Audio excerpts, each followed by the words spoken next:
In this video, I'm going to go through the technical checks under the bonnet, inside the car, and I'm also going to go through some basic tyre checks so that you can be properly prepared for any questions in this area on your driving test. So let's go and open up the bonnet right now. So on my Opel Corsa, we come round to the passenger side here. I'm just going to open the passenger door now. This little lever here, I pull this, okay, and that'll unlock the hood. So on this car, just to the left of the Opel symbol, there's a little, I lift up a little bit and I feel a little catch like that, just there. It's a security latch, press that like that. Push it up my left hand, my right hand, take this, put it in there, and it's securely open then, so I can do the checks. So let's go through the main checks here under the bonnet. This is a 2022 Opel Corsa, so it's a fairly new car. Right here then, we have the engine oil, okay? Now it's important not to touch anything just for health and safety reasons, because the engine might be hot if you've had a lesson or if you've had a drive beforehand. But that's the oil. Now just here then, the little green colour here is the dipstick. That's the dipstick. That's how we measure the level of oil. So we take that out, we give it a clean, then we put it back in from where we got it. We don't put it in here, we put it back in here from where we got it from. Give it a few seconds and then take it out and get your reading. Then it should be somewhere between the minimum and the maximum, okay? Over to the left here then, we have the water for the windscreen, front windscreen and back windscreen for the washers. Up here then we have the coolant, okay? You see the temperature symbol there? That's the coolant.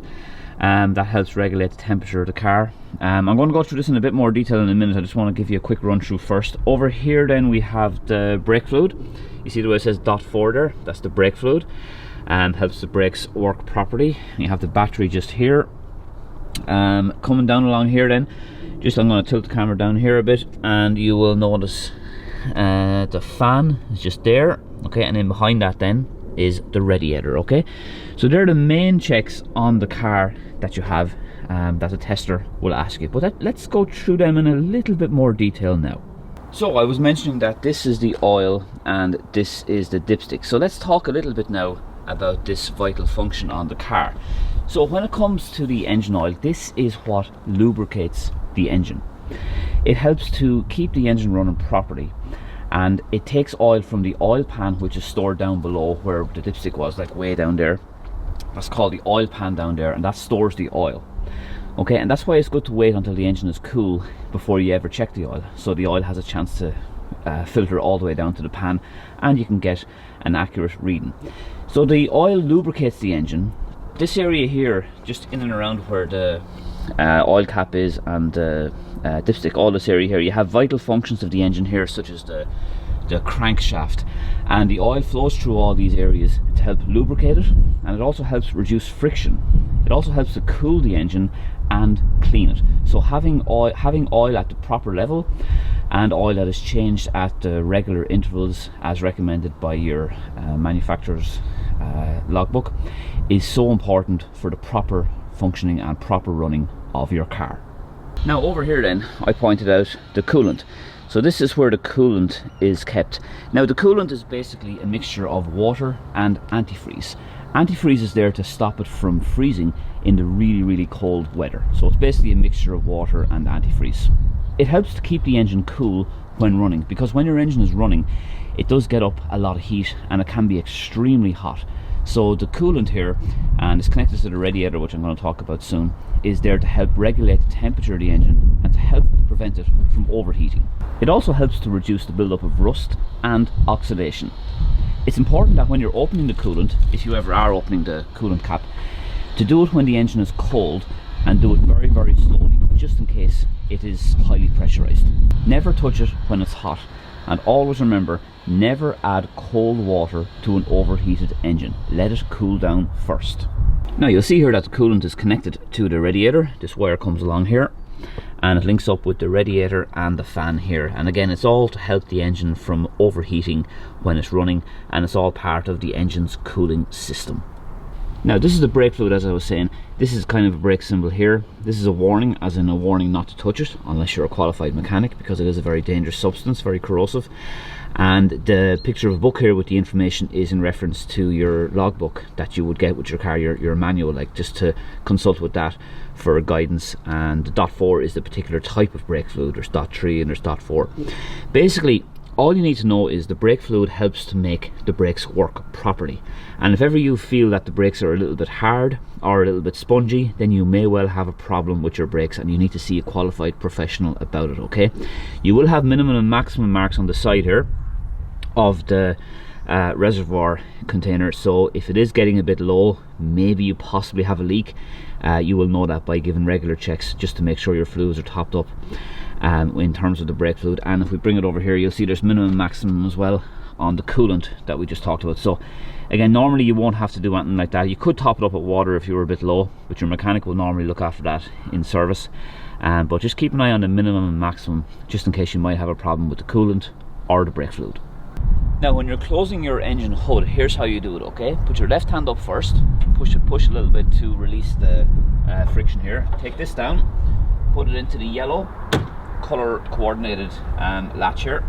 Bring it down to about here, maybe about a foot or so before it closes, and just let it drop like that. Just let it fall like that. I really don't like when people start putting it down and start pressing like that, because you're at risk of damaging or denting your bonnet, okay? So just from about there, just let it drop and it'll close itself, okay? Okay, so now we're in the car and we're going to go through some of the internal checks on the car. We're going to start here with the hazard lights, which is just here, okay? So by pressing that button there, the hazard warning lights come on, and you normally use those in the case of an emergency, like if you were at the scene of an accident, involved in a crash, getting towed, or some kind of emergency like slowing down suddenly on a motorway or something like that, okay? The button here is just like a lock symbol, okay? That just locks the car from inside, and I press it again and it'll de-lock it, okay? Just up here you have just radio and options there, not really relevant. That's just to turn the radio on and off.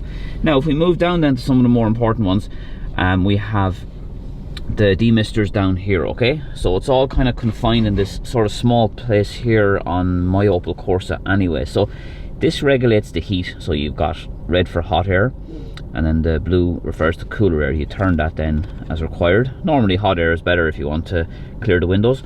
Here then we have the power, so if I turn that up a bit higher, you'll hear some extra power. You can hear that there. I'll just bring it down to 1 there. And we have the air conditioning as well, which is really great because that dries the air coming in and it helps clear the windows quicker. And of course in the summertime as well, it helps cool the air and keep the cabin nice and cool. So the air conditioning is a great feature to have.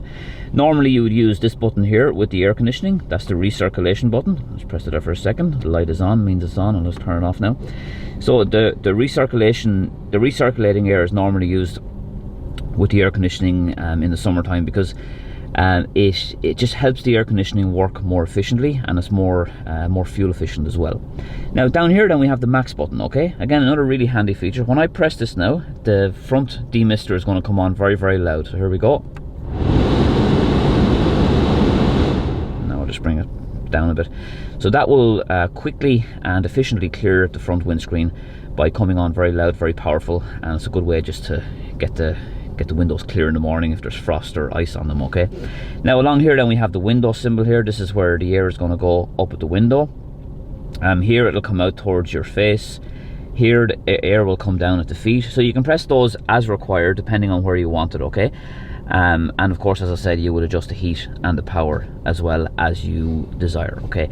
This button here then, very important, that's the rear demister or the back demister, okay?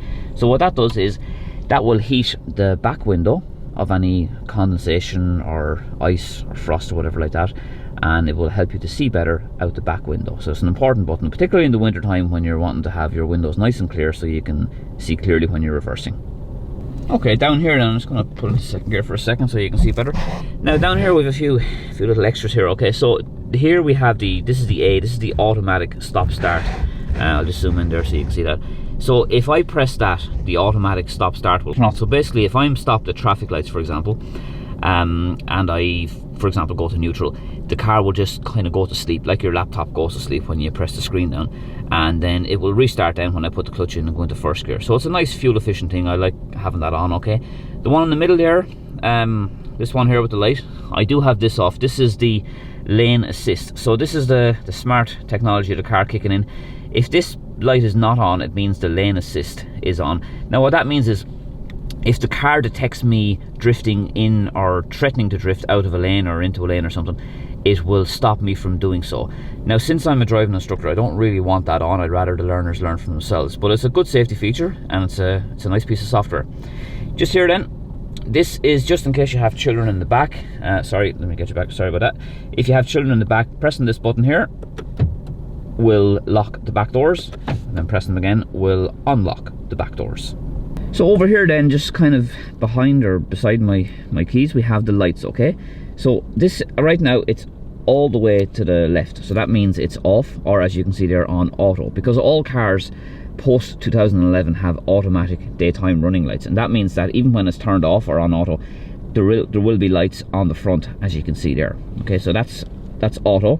And the other advantage of that as well is, what I really like is at night time it will turn on the lights automatically for me, and if I'm on a country road, it will put on the full headlights, and then it will dip the headlights. It will dip the full headlights automatically if it detects a car coming towards me, so I don't have to do it. So again, it's a great feature, and it's a nice thing to have on the car. Now, if I put one to the right, okay, just there, they're called the side lights or the parking lights. Okay, they are the first level of lights, I suppose. They're not really going to help you see very well.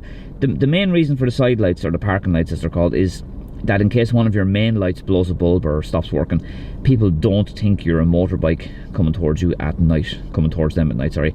So they're kind of like backup lights, okay? So they're the side lights or the parking lights. And if I go one more to the right then, just there, we have what's known as the dipped headlights, and you might notice that the little lines here are dipped down, and hence dipped headlights. So they will help you see about 30-40 meters ahead. They're the lights you should have on all the time. Spring, summer, autumn, winter, day or night, you should have them on all the time. They might not help you see better in the daytime, but they'll help others see you better. And it's a good safety feature to have those on at all times, okay? They are the dipped headlights. Now, just the button here, okay, this is the fog lights, okay? So if I press that, what will happen then is the fog lights come on, and a little orange light up here will come on as well. So do you see that orange light just there on the right? That's the fog light symbol there, okay?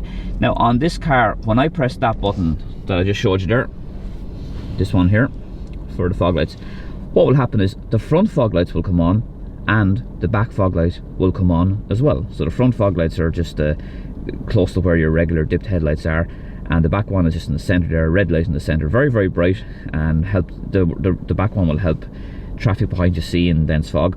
You should use your fog lights in dense fog when visibility is 100 meters or less. You don't use them in light fog or light rain. In dense fog, use your fog lights in dense fog when visibility is 100 meters or less. Now, on most cars that I'm aware of, you'll have a separate button for the front fog light and a separate one for the back fog light, but for whatever reason on this car, just the one button does both fog lights, okay? And you'll see, if I bring you up to the dashboard here again, you'll see the symbols here, okay? So we have, I mentioned the fog light, which is the orange one. The one in the middle then is that kind of looks like green cat's eyes, there to let you know that your lights are on, your side lights are on basically. And then the one on the left then is the dipped headlights, okay? That's letting you know that all those three are on, okay? I'm just going to press the button now to turn off the fog lights, because I don't really need those on now. So they're off now. And since we're talking about lights, I'm going to zoom out here. This little control here, or stalk as it's sometimes called, if I push that forward like that, you're going to have your full headlights there on, okay? They're your full beam headlights. I'm going to zoom in there now so we can see the blue light. Full beam headlights there, okay? So you'll notice the dipped symbol went off and the full beam came on there, okay? Now you'd use your full beam headlights only if you're on a road that is out of town and doesn't have street lights. Just flick it forward there again to turn off. So to help you see better, but it's very important you don't use your full headlights if you're meeting oncoming traffic, meeting oncoming pedestrians, or if you're in a built-up area, okay? They're just on, like, for use on a dark country road to help you see better. Also on the lights then, this here, when I roll this up and down, this will adjust the brightness of the dash lights, and this one here then will adjust how dipped the dipped headlights are. So when it's on 0, the dipped headlights are not really facing to the ground as much, but if I turn that up to say 3 for example, that means then that the dipped headlights are more facing on the ground. This might need to be adjusted if you're carrying a heavy load at the back or something like that, and you don't want to risk dazzling oncoming cars. But it's not likely you'll be asked about them in your driving test, but still, it's good to know anyway. Also here, where we talked about the full headlights, there we have our indicators as well. So down for left, and then you can flick it, and then up for right, and you can see the arrow coming on over there as well. And a really handy feature as well with most modern cars is if you give it a little gentle tap up like this, the indicator will go on 3 times, which is really useful if you're overtaking a small hazard or a small obstruction of some type. Okay, so there are the indicators there, and the full headlights are on that as well. Here in the middle then we have the horn, not to be used between the hours of 11:30 and 7 AM unless it's an emergency.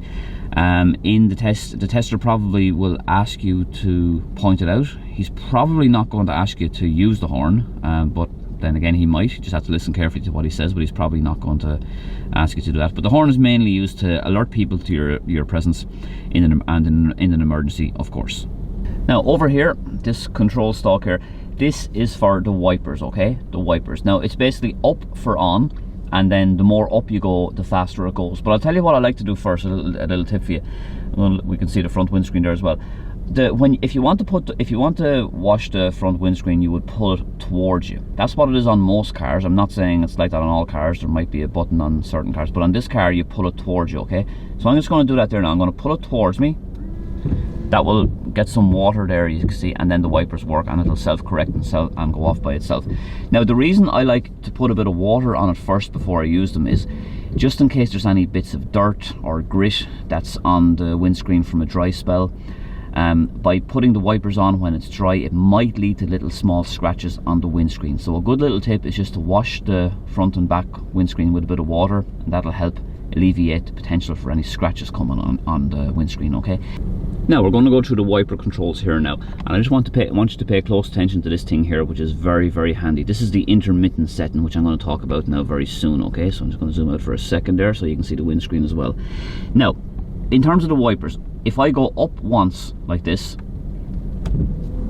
the wipers will come on, but they'll stay on with a gap in between. Now, the thing I just mentioned there, the little, the round little thing with that intermittent thing. So if I put that all the way down there now, okay, to the smallest line, that means there will be a longer gap between when the wiper comes on, okay? So it hasn't come on now for a good few seconds, okay?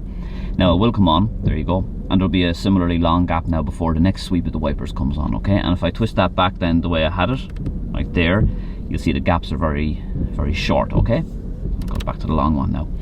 So this is a really, really, really useful feature. The majority of cars will have this. It's kind of more eco-friendly. It helps you to make your wipers last longer and to avoid wearing down the blades. So if it's only light rain, just use that one. And then if it's more heavier rain, you can maybe make the gaps less by twisting that thing, okay? Now the more up you go, the faster it'll go, or the more it'll stay on, and then up again, and it'll go very fast, okay? So I won't leave that on too long now. I don't want to wear them out unnecessarily. So that's how the wipers work, and as I said, you pull it towards then for the water. Now just getting close on this for a second, so we're going to talk about the rear wiper or the back wiper now, okay? Now I'm just going to zoom back out there, just to have a good view of the symbols first. Now, as I said to you before, when it comes to the wipers, I like to kind of wash the windscreen first before I use them. So I'm going to push this forward like this now, okay? And you'll see there then that the water will come on the back windscreen. Come back down there now to this. So as I said, I like doing that just in case there's any dirt or grime, and it helps to make the wipers go more smoother. So that will wash the back windscreen. And if I just want to turn it on, just like in a regular sense, just go like that. There's only an intermittent setting, and the back wiper will turn on with a couple of seconds in between. You might be able to hear it when it comes on there, and it'll come on and off. There it is there, you can hear that there, and with a break. And I'll just twist it again then to turn it off, okay? So when it comes to the back wiper, just give that a little twist like that, and then push it that way then to get the water squirting on the back to clean it. Now here, just underneath the door handle here, we have the electric windows. So if I press that down, it'll come down and up, and then that will do the passenger side. And then this here then is to do with the side mirrors, okay? So this is my right side mirror here, okay? So if I push this over there, and then I have the little round mouse here now, okay? So I'm gonna go for the left one here, okay? Watch the mirror now. See there? I'll bring it back then the way I want it. Okay, and if I need to move it up or down, left or right, that's right there that I just did. That'll be left on it. It's always good just to bring it back to the middle then when you're finished with it, okay? So electric windows and the electric side wing mirrors there, okay? Now let's talk about the tyres and how you would do some basic checks to make sure your tyres are in good shape. And we're going to start off with the minimum tyre tread depth, which is 1.6 millimeters, okay? And you would check that by putting your finger in here along the various grooves in the central 3/4 of the tyre. Run your finger along here like this, and right there now I can just feel a little indicator barrel so I'm at normal level, goes up a little bit and down a little bit there.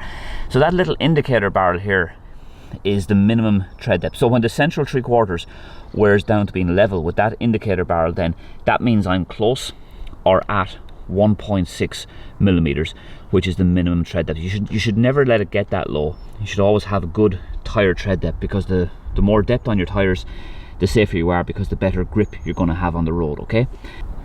Watch out for any uneven wear. So for example, if the tire tread depth looks fairly okay here, but then if I go over here it looks much more worn and much more bald or whatever like that, that's the sign of a bad tire, and it needs to be brought somewhere, probably to be changed, okay? So watch out for that. It's very important to look after your tires, and part of that is by avoiding potholes, avoiding drains, and if you have to go into a pothole or a drain, well, at least do so slowly, but try and avoid them if you can for the sake of your tires. You would also watch out for the wall of the tire here. That's anything that's kind of facing out as the wall, for any bulges, scratches, perish marks, maybe it might be a nail stuck in it, whatever like that. Anything unusual there is worth making a note of and bringing it to a qualified professional to get rectified. Also the pressure, give it an out press, feels pretty good. Your tire pressure is very important, okay? You might be advised to have a higher tire pressure if you're carrying a heavy load or if you're going at high speeds. But if your tires are overinflated all the time, this means they're going to have less grip and they're going to wear more, especially in the center. However, if your tires are underinflated, this is going to cause more drag and it's going to cause you to use more fuel. It also increases the stopping distance, but it also wears the tires down as well. So if these are underinflated, okay, it can wear them down more along the edges, okay? So it's important to keep your tires well maintained, bring them to a qualified professional regularly to get checked, because they are the only part of your car that touches the ground. So it's very important to have them in good shape. Other checks as well, just make sure your nuts here are nice and tight.